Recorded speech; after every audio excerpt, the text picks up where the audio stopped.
Hey, it's Dylan, and I'm going to show you my developed design for my rock shelter and a net zero energy house. So the reason why I got this design was due to the fact of the indigenous rock shelters, and this is an example on this page of some of the ones that are around our local, or my local area in Ulladulla. Wanted to use this design because the indigenous people have been using it for centuries, and it's a good design to base off for a net zero energy house. So this is just an example of the site plan and how I'm going to have the layout of the trees to stop the main flows of wind, so that it's not as much stress on the house, and also it's split breeze, so it flows all the way through. This is the floor plan. So with my floor plan, I wanted to design it with accordance to the low rise medium density residential building guide. Whilst also having a lot of architectural influence on it and using the natural land, so the cave. So that's why I've got the arcs on the back of the cave, on the back of the house, and also have the front open enough, but not too open, so that people are compromised for the privacy. So this is the elevations. So I've got the northern elevation to look like the front of a cave with a recycled timber, vertically placed, and then the stone walls all the way around. But the stone wall will only come up to the roof on the back to implement that it looks like a cave, whilst still allowing as much sunlight and airflow throughout the house with the 4-panel louvered glass all on the western, eastern and northern sides, and also having the louvered vent on the top in the middle right here, as you can see there, and also the roof on where the divider wall is on the floor plan.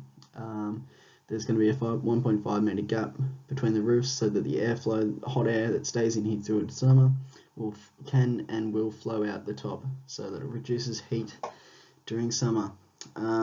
And that's one of the main passive parts of the house. Also, all the walls.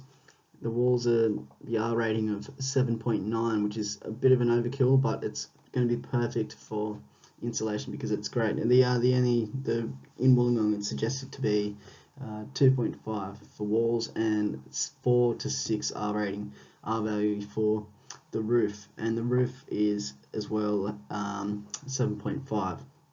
So it's very well insulated, and it will all be wrapped with house wrap or sarking, and so that it remains airtight and watertight. This is the roof plan and also the details of the wall and the roof.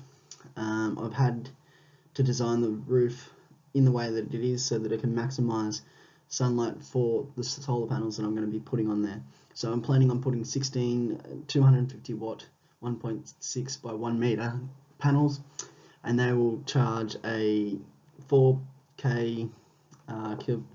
kilowatt battery, and obviously it's a 4K system as well, and that is due to the fact that the power usage that I've calculated for this average house would be 3,600 kilowatts. And so if I've got that many solar panels, then it means that I'm actually going to be creating power, because once the battery is full, it will go back into the grid. And I've also got full heating in winter. I've got hydronic heating, so that means you've got hot water and hot fluids running through the floors. I'm going to probably have the floor the floor is going to be on bearers and joists, but it's not shown on the elevations properly. And then obviously the nice deck out the front with water tanks underneath for water collection, and a system will be designed later for the grey water and rainwater to be used in the house or used within the garden area. But that is my very brief, detailed design of my developed design. Thank you for watching.